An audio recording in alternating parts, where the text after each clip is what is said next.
that even mean, Bowers Game Corner? Ahoy there, YouTube. I'm back again for another episode of Skip the Rules, and today we're skipping the rules for Farkle Flip the Card Game. This is from Play Monster for 2 or more players, ages 8+.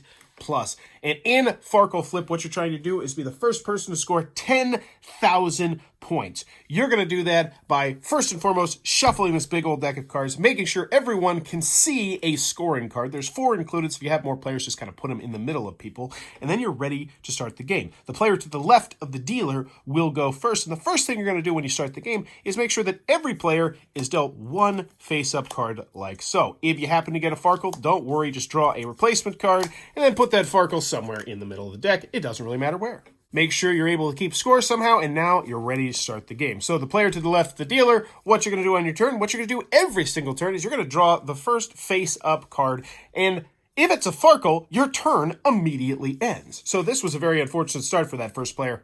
So now, clockwise, the next player would take their turn, and once again, they're going to draw the top card, and most of the time, you're going to get a number. Now, when you get a number, you get to decide if you put it in your hand or any of your opponent's hands, and also, you are able to score any of their cards as well, as long as you play down the card that pushes you into one of these many scoring scenarios here. So they might put this 4 right here on themselves. They draw another card. They got themselves a 3. They'll go ahead and put it over there for no particular reason. And they've drawn a Farkle, which now means it goes on to the next player right here. And once again, they're going to do it. Oh, that's bad luck. They drew a Farkle too. So going back to this player now, let's speed up the game a little bit. We're going to do this by pretending that this 6 had been played here earlier, and now we're playing another 6 right here. So this player has just played a 6 right there, and now they have a choice because now we've reached one of our scoring conditions. So for instance, we've reached 3 6s, which means this is worth 600 points. Now, if you want to score the 600 points, you're going to have to end your round before you draw a Farkle card. And also, if you want this 600 points, you have to put it up here into what's called the center right now. But what could happen is you might draw another 6, and then if you put it there, it's now worth even more points. At that point, it's worth 1,000 points, which is why this is a press your luck game. So this player would say, you know what, I'm going to press my luck a little bit, and they got Farkled, which stinks.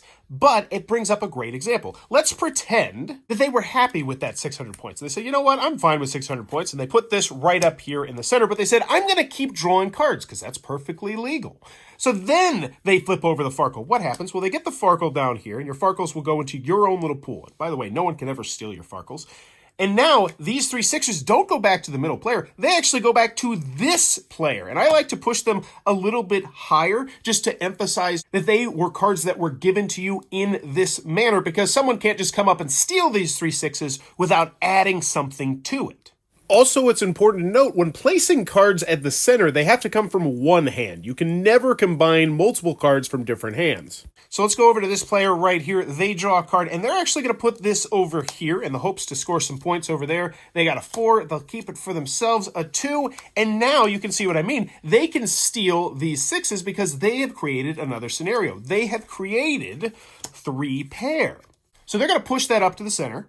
And if they decided to stop right now, they would score points. So they would score 1,500 points for the 3 pair, which once again is on this scoring card right here. But then they also would have to score their Farkle card, because if you score, you have to get rid of your Farkle cards. And the more Farkle cards you get, as you can see, you're going to score a whole bunch of points. So right now, this would score them 1,600 points. So you'd mark on the pad that they've scored 1,600 points. All these cards would go face down in a pile. And if you ever run out of cards in this deck, you would reshuffle them. And then it would move on to the next player.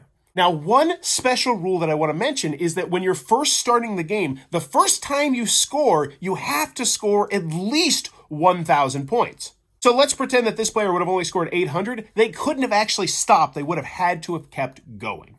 However, you're going to continue taking turns clockwise around the table until someone reaches 10,000 points, at which point they will be the winner of the game. One odd situational rule: if you ever happen to get more than 6 Farkles, you still only get 3,000 points. It's just you're having terrible luck. If playing with 6 or more players, consider playing to 5,000 points or 7,500 points so you don't have an overly long game. But that is Farkle Flip. If this video helped you out, please give this video a like, consider subscribing, and let me know in the comments below where in the world I helped you out at. And as always, go have some fun, and thanks for your time, YouTube.